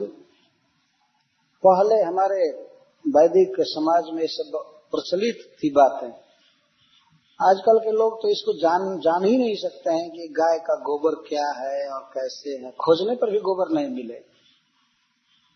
कुत्ता का गोबर तो पार्क में जहां तहां मिल जाएगा, लेकिन गाय का गोबर खोजने पर भी नहीं। ये बिल्कुल भिन्न कल्चर है बिल्कुल उल्टा है इधर का। लेकिन ये सब बातें बता रही हैं, इनसे सिद्ध होता है कि गाय का हमारे जीवन में बहुत महत्व है और सबसे अधिक महत्व हमारे जीवन में भगवान नाम का है। भगवान का नाम हमारे साथ होना चाहिए। हम लोग भी और कुछ भी नहीं करते हैं वास्तव में, कुछ भगवान का नाम ले लेते हैं, बस यही काम, और इसी से लोग आदर भी करते हैं। भगवान के नाम में बहुत शक्ति है, तो भगवान का नाम जपना चाहिए। और भगवान के मंदिर में रोज जाना चाहिए, जिससे भगवान हमको देखें। भगवान हमें देखते हैं, केवल हम ही भगवान को नहीं देखते। वृंदावन में एक सूरदास जी थे, मानव सेवा संघ के संस्थापक स्वामी शरणानंद महाराज। तो बांके बिहारी जी के मंदिर में रोज जाते थे और सूर थे दोनों आंखों, लेकिन नियम से जाते थे बांके बिहारी के मंदिर में। तो एक बार कुछ नवजुवकों ने व्यंग किया कि स्वामी जी, सब लोग तो भगवान का दर्शन करने जाते हैं, आप क्यों जाते हैं रोज? तो स्वामी जी कहे कि और सब लोग बांके बिहारी को देखने जाते हैं, लेकिन मैं इसलिए जाता हूं कि बांके बिहारी हमको देख ले कि हमारा सेवक हाजिरी दे गया मैं इसलिए आता हूं कि वो देख ले कि हमारा सर्वेंट, हमारा दास एक बार आया, हाजिरी दे दिया। तो वो लोग लज्जित हो गए सुनकर। तो वास्तव में मंदिर में केवल हम भगवान को नहीं देखते हैं, भगवान हमको देखते हैं। तो उनके देखने से शरीर में रोग नहीं होता है। पहला लाभ तो ये है भगवान जिस पर कृपा करके देख दें तो वो सुखी रहेगा, वो समृद्ध रहेगा, जीवन में कोई अभाव नहीं हो सकता है। तो अपने घर में भी ठाकुर जी का चित्र रख करके या मूर्ति रख करके रोज उनके सामने जाना चाहिए। ये संभव हो तो मंदिर में जाएं, तो कम से कम संडे को मंदिर में जाएं, और अपने घर में तो रोज ठाकुर जी को देखा जा सकता है, प्रणाम किया जा सकता है। इन सब प्रसंगों से सीखना चाहिए। तो इस तरह वे रक्षा कर रही थी। प्रणय नंद महाराज ब्रज से लौटे, जैसा वसुदेव जी ने कहा था कि जाइए जाइए गोकुल, तो उनके आने के पहले ये सब हो चुका था मथुरा से चले थे तब तक इधर हो रहा था, उत्पात गोकुल में चालू था। तो आए तो जब पूतना के देह को नंद बाबा देखे और पूछे लोगों से कि क्या क्या हुआ, तो लोग बताए कि ये तो कृष्ण को उठा करके लाई थी। वो बच्चा किसी तरह से बच गया, न दांत गड़ाई थी और न मारी थी, वो बच्चा पता नहीं कैसे बच गया। तो नंद बाबा सभी गोपों से कहते हैं कि निश्चित ही वसुदेव जी पूर्व जन्म में कोई ऋषि थे, कोई भविष्य दृष्टा ऋषि थे। देखो जो मथुरा में बातें कहे वो बिल्कुल यहाँ सत्य हो गई। लेकिन मथुरा में रहकर वसुदेव जी मथुरा की गतिविधि को समझ गए थे। वो पता लगाते रहते थे अक्रूर जी के द्वारा। अक्रूर जी मिलते थे वसुदेव जी से और अक्रूर जी के द्वारा पता चल जाता था कि कौन सी समय क्या कर रहा है। तो वसुदेव जी पता लगा करके और नंद बाबा को कहे थे कि आप जाइए जाइए जाइए जल्दी। लेकिन नंद बाबा यहाँ गोपों से कह रहे हैं कि वो एक ऋषि थे आज जन्म लिए हैं क्षत्रिय में, बताओ जो उन्होंने कहा वो यहाँ पर घटित हुआ। उन्होंने कहा कि गोकुल में उत्पात हो रहा है और ये सबसे बड़ा उत्पात है। तो नंद बाबा आज्ञा दिए सभी गोपों को कि इसके शरीर को, पूतना के शरीर को काट काट करके छोटा छोटा करके और सूखी लकड़ियां ला करके इनको जला दो। नहीं तो मरा हुआ शरीर सड़ेगा तो बहुत भारी बीमारी फैलेगी। तो इसलिए उसको पहले काटा गया। उतना थोक है, स्टॉक एक साथ जल नहीं सकता, तो बहुत बड़ा था। इसीलिए कुल्हाड़ियों से, परसों से उसको कई हजारों गोप मिल करके और काटे, अलग अलग टुकड़ा किए, तो टुकड़ा करके और हजारों चिताओं में उसको जलाए। और जब जलाया गया देह तो उससे फर्स्ट क्लास के अगरू की सुगंध निकले। शरीर जब मनुष्य का जलाया जाता है तो उससे दुर्गंधित है, धूप में धुआं निकलता है, आदमी पहचान जाता है कि आदमी जलाया जा रहा है। लेकिन पूतना का देह जब जलाया गया तो उससे अगर की सुगंध निकली, फर्स्ट क्लास की सुगंध। तो सुखदेव गोस्वामी कहते हैं भगवान जिसका स्तन पिए थे, अपने पैरों से दबाए थे उसके शरीर को, हाथ से दबाए थे, ओठ लगाए थे, क्या उसमें अब पाप रह गया? उसका शरीर भी शुद्ध हो गया था। आत्मा की तो बात दूर है, उसका शरीर भी परम पावन हो गया था। ये तो किसी की लाश जलाने से सुगंध निकलती है, कभी ऐसा नहीं हो सकता कि भगवान जिसका दूध पिए हैं, जिसके शरीर पर खेले दबाए, तो उसका सारा पाप समाप्त हो गया था।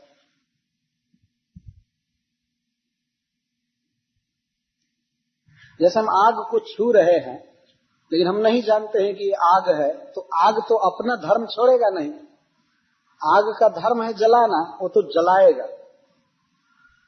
उसी तरह से भगवान का नाम अपना काम करेगा, इसको वस्तु शक्ति कहते हैं। इसको संस्कृत के श्लोक में कहा गया है कि जैसे स्वाति नक्षत्र का बूंद होता है, जल मेघ से गिरता है, स्वाति नक्षत्र जानते हैं, तो यदि वह तप्त लोहा पर गिरे, लाल तप्त लोहा पर गिरे, तो गिरते ही उसका नामो निशान मिट जाता है, पता भी नहीं चलता क्या हो गया जल। तो फन से गिरकर जल कर वाष्प बन जाता है यदि तप्त लोहा पर गिरा तो। और वही जल यदि कमल के पत्ता पर गिरेगा तो मोती की तरह चमकने लगता है। और यदि समुद्र के सीपी में गिर जाए, सी सेल में, समुद्र के सीपी में गिरे तो मोती बन जाता है। तो तीन जगह पर गिरने से उसकी तीन गति हो जाती है। तो लाल लोहा अपनी स्वरूप शक्ति रखता है, कमल का पत्ता अपनी शक्ति रखा और सीपी अपनी शक्ति रखा। वो जल चाहे जैसे भी गिरे, लेकिन सीपी में गिरेगा तो उसको मोती होना ही है। उसी तरह से चाहे मन की दशा कुछ भी हो, हम यदि भगवान को प्रणाम कर रहे हैं, प्रसाद खा रहे हैं, उनका नाम ले रहे हैं, तो हमारा हित होगा ही। भगवान का नाम हमारा हित करेगा और हमारे मेंटल कंडीशन की परवाह नहीं करता। इसीलिए भगवान नाम जप की इतनी महिमा। तो पूतना का चाहे मनोभाव कुछ भी रहा हो, वो कृष्ण को मारने गई थी, जार लगाकर गई थी, बहुत कपट करके गई थी, लेकिन किस वस्तु के पास गई थी ये मुख्य महत्व रखता है। किसके पास गई थी? वो गई थी साक्षात परब्रह्म भगवान के पास। तो उनका भी अपना सद्गुण है, अपना उनका कुछ स्वभाव है, वे अपने स्वभाव से उसका हित किए। जैसे लोहा गर्म है, अपने स्वभाव से पानी को खत्म कर दिया, सीपी अपने प्रभाव से मोती बना दिया उस जल को, पानी को। तो भगवान में अपना जो प्रभाव एक क्यों छोड़ेंगे? जब एक प्राकृत वस्तु भी अपनी वस्तु शक्ति को नहीं छोड़ती है, तो भगवान में तो अनंत सद्गुण है और उनके सद्गुणों में महान करुणा एक अपना विशिष्ट महत्व रखता है। उनमें अपार करुणा है। तो वह करुणा किसी कारण से नहीं होती है कि हमको कुछ कोई दिया, हमारा आदर किया तब करुणा उत्पन्न होगी, नहीं। जैसे कस्तूरी से सहज सुगंध निकलती रहती है, चंद्रमा से शीतलता निकलती रहती है, सूर्य से प्रकाश निकलता रहता है, तेज निकलता रहता है, वैसे ही भगवान से सहज करुणा, सहज सद्गुण निकलते रहते हैं। तो पूतना के मानसिक दशा पर भगवान ने कोई विचार नहीं किया। वे अपने सद्गुण से पूतना को अपनी मां बना लिए अपनी नित्य लीला में। उन्होंने केवल यही देखा कि ये मुझे स्तन पिलाने के लिए आई है, बस थी। कृष्ण कभी डार्क साइड नहीं देखते, ब्राइट साइड देखते। उन्होंने भाव नहीं देखा पूतना का, यह वस्तु शक्ति है, कुछ भी हो मेरे पास आई है ना, तो अपना स्वभाव लेकर मेरे पास आई है, वो अपना स्वभाव नहीं छोड़ी, मैं क्यों अपना स्वभाव छोड़ूंगा? यह है भगवान का स्वभाव। हम लोग सुने हैं कि एक महात्मा एक बार नदी में स्नान कर रहे थे, एक बिच्छू बहता हुआ आया नदी में, बिच्छू स्कॉर्पियन, तो उसको वो उठा करके नदी के तट पर ले जाना चाहते थे, उधर रख दे, वो बह रहा था बिच्छू वृश्चिक, लेकिन उनके हाथ में वो डंक मार दिया, महात्मा का हाथ कांप गया, वो फिर गिर गया, तो फिर उठाए, और जब उठाते थे तो वो डंक मारता था, बिच्छू का जहर व्याप्त होने लगा शरीर में, फिर भी महात्मा उठा रहे थे। तो किसी ने कहा कि ये क्या कर रहे हैं, वो अपना स्वभाव, उसका स्वभाव डंक मार रहा है, उसका वो स्वभाव ही, उसको मरने दीजिए, छोड़ दीजिए, जल की धारा में बहने दो, आप निकलिए। तो वो कहे कि जब एक बिच्छू भी अपना स्वभाव नहीं छोड़ रहा है तो हम क्यों अपना स्वभाव छोड़े? हमारा स्वभाव है इसकी रक्षा करना है। अंत में वे विजयी हुए ले जा करके बाहर रख दी। इसको वस्तु शक्ति कहते हैं। पूतना के उद्धार में भगवान का अपना सद्गुण दिखाया गया कि भगवान ने अपने प्रभाव से उसका हित किया, और हित में भी हित किया, अपने धाम में उसे अपनी नित्य माँ बना लिए, उसका वे स्तन पीते रहेंगे अनंत काल तक। धात्री गति दिया भगवान, जननी गति। यहाँ सुखदेव गोस्वामी कहते हैं पूतना लोक बालग्नि राक्षसी रुधिरासना जिघ्रांसयाति हरे स्तनम दत्वाप सद गति, और जननी गति आगे कहते हैं जननी गति दिए। माँ जसोदा को जो सौभाग्य भगवान ने दिया है वह सौभाग्य पूतना को दिए। यह है भगवान का गुण। भगवान श्री कृष्ण के इस गुण को सुनकर सुखदेव गोस्वामी भक्त हो गए। वो 2 श्लोक सुने थे, एक भगवान के सौंदर्य का वर्णन करने वाला श्लोक, जब वृंदावन कृष्ण प्रवेश करते हैं, वृंदावन में प्रवेश कर रहे हैं सखाओं के साथ बांसुरी बजाते हुए गाते हुए, तो कृष्ण के रूप को, सौंदर्य को सुनकर और कृष्ण की अकारण करुणा को सुनकर, ये पूतना उद्धार को सुनकर सुखदेव गोस्वामी अपना जीवन कृष्ण को दे दिए। नहीं तो पहले वे निर्विशेष ज्योति में आसक्त थे, इन भगवान के इन गुणों को सुनकर वे आसक्त हो गए। तो यह है भगवान का स्वरूपगत विशेषण, स्वरूपगत गुण है। पूतना को इस तरह से वे अपने धाम में मां बनाए। क्या सुखदेव गोस्वामी यहाँ कहते हैं पूतना लोक बालग्नि राक्षसी रुधिरासना। पूतना का जीवन देखा जाए तो उसके जीवन में कोई सुकृत नहीं था।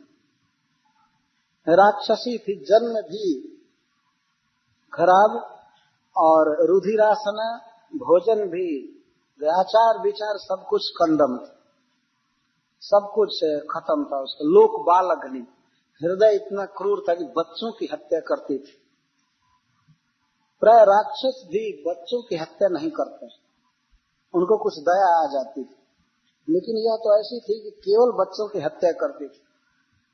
लेकिन जिघांसयाति हरे स्तनम दत्वाप सदगति, मारने की नियत से भगवान को अपना स्तन दे करके सदगति प्राप्त करती, साधुओं की, भक्तों की गति प्राप्त की।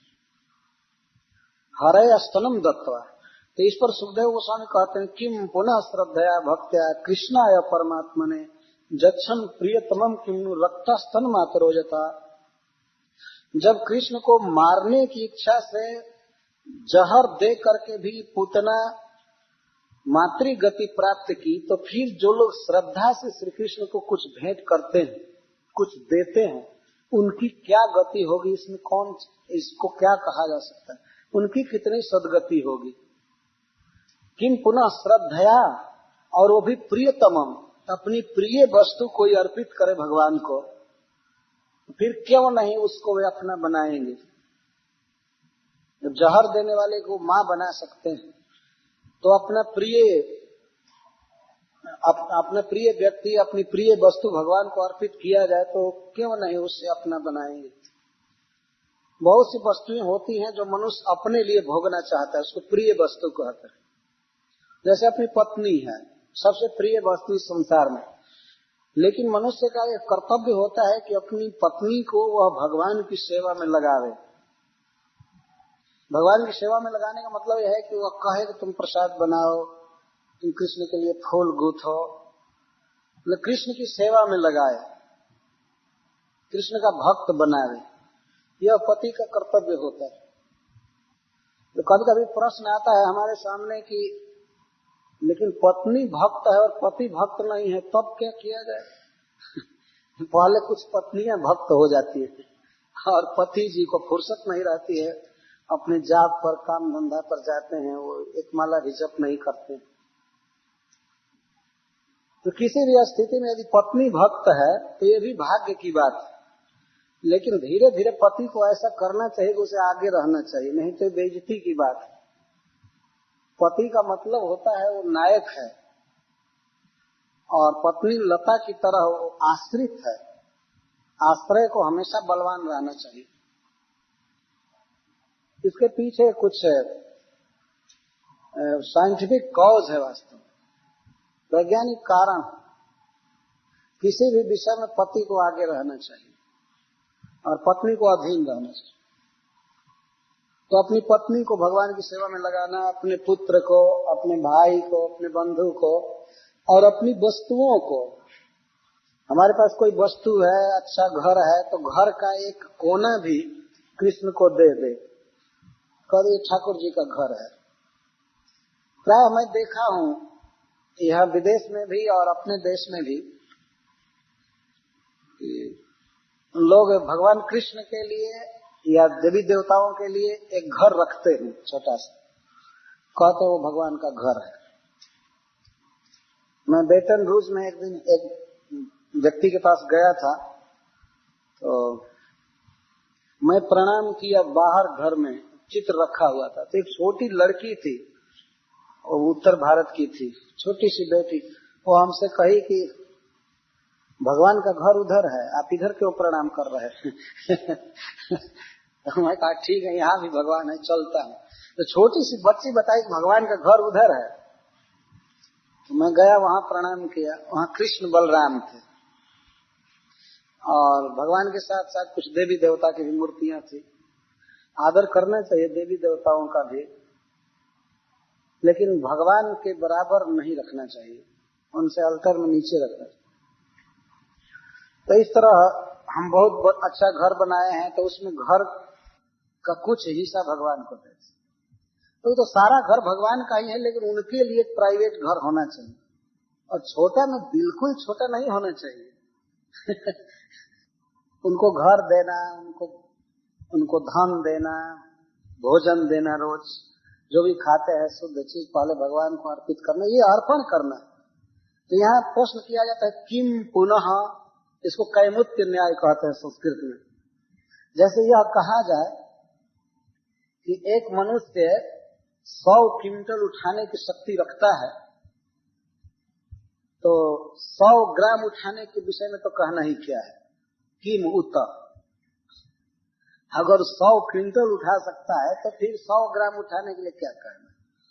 तो ये इसको कैमुत्य न्याय कहते हैं। जब कृष्ण को मारने की नियत से, उनकी हत्या करने की नियत से उनको जहर दे करके भी माता की गति पाया जा सकता है, वो इतना आदर किए, तो फिर उनको यदि हम कुछ अर्पण करते हैं, फल पुष्प या रुपया पैसा, अपना प्रिय स्वजन, अपना घर, अपना तन, अपना मन, तो फिर भगवान क्यों नहीं हमारा आदर करेंगे, क्यों नहीं हमको अपना बनाएंगे। अब इसके विषय में तो कहना ही क्या है, किंतु न। तो यहाँ यह सिखाया गया है, पुत्र ने जहर देकर भगवान को पाया, लेकिन हमें अपनी प्रिय वस्तु भगवान को अर्पण करने की शिक्षा लेनी चाहिए।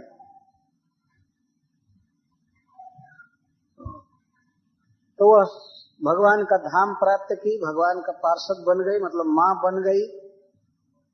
तो फिर पुनः करें, फिर भगवान की माताओं के लिए तो कहना ही क्या है। जिन गौओं का दूध कृष्ण पीते हैं, यशोदा का दूध पीते हैं, अब उनके विषय में क्या कहना, किन्नो, फिर कई कैमुत्य न्याय हो जाएगा। साधारण व्यक्ति यदि कुछ भगवान को दे तो वो भी अनंत है, फिर माता यशोदा के लिए, गौओं के लिए तो कहना ही नहीं, वो कितना कृष्ण का प्रिय है। कृष्ण कितना उनको अपना मानते हैं, इसमें क्या कहना है। तो कट धूमस सौरभ्यम अवग्राह ब्रजौक्ष, जब ब्रजवासी लोग चारों ओर बिखरे थे और लाश जलाया गया, शव जलाया गया, उसे सुगंध निकली, तो वे लोग आपस में बात कर रहे थे, ये क्या है, ये क्या है, कहाँ से सुगंध आ रही है इतनी, कहाँ अगरू जलाया जा रहा है कहाँ जलाया जा रहा है। जो लोग दूर दूर थे गौए लेकर के इधर उधर, वो सब आए, यही कहते हुए आए और सुने कि पूतना आई थी, राक्षसी आई थी, कृष्ण को उठा कर ले गई थी, तो बड़े विस्मित हुए। फिर भगवान नारायण से प्रार्थना करने लगे, हे नारायण, इसी तरह इस बच्ची की रक्षा करते रहना। हे नाथ, हम कुछ भी सुकृत किए हों तो हम अपना सारा सुकृत अर्पित करते हैं, हमारे पुण्य के प्रभाव से बच्चा सुरक्षित रहे। उनको पता नहीं था कि यही बच्चा सबकी रक्षा करता है और उसी की वो प्रार्थना कर रहे। नंद बाबा आए अब निकट अपने पुत्र के, आते ही गोद में ले लिए और सिर सूंघे। अपने छोटे पुत्र का सिर सूंघने से उसकी उम्र बढ़ती है, ये हमारा वैदिक नियम है। तो अपने पुत्र का सिर सूंघना चाहिए। अपने से छोटे का सिर सूंघा जाता है, बड़े लोग सिर सूंघते हैं। तो सिर सूंघे, आशीर्वाद दिए और पुलकित हो गए, गोद में लेकर के परम आनंदित हुए, क्योंकि कृष्ण आनंद घन है। आनंद के अलावा कृष्ण के शरीर में और कुछ नहीं है तो उनको लेकर के आनंदित हो गए नंद बाबा। सुखदेव गोस्वामी इस अध्याय के श्रवण का फल बताते हैं, ये तन पूतना मोक्षम कृष्ण सार्वभौमद्भुतम श्रृणुयात् श्रद्धया मर्त्यो गोविंद लभते रति। कोई भी मनुष्य जो कृष्ण की इस लीला को सुनता है, उनके बचपन की इस लीला को, जिसमें पूतना को मातृ गति दिए, यह सुनने मात्र से उसे कृष्ण में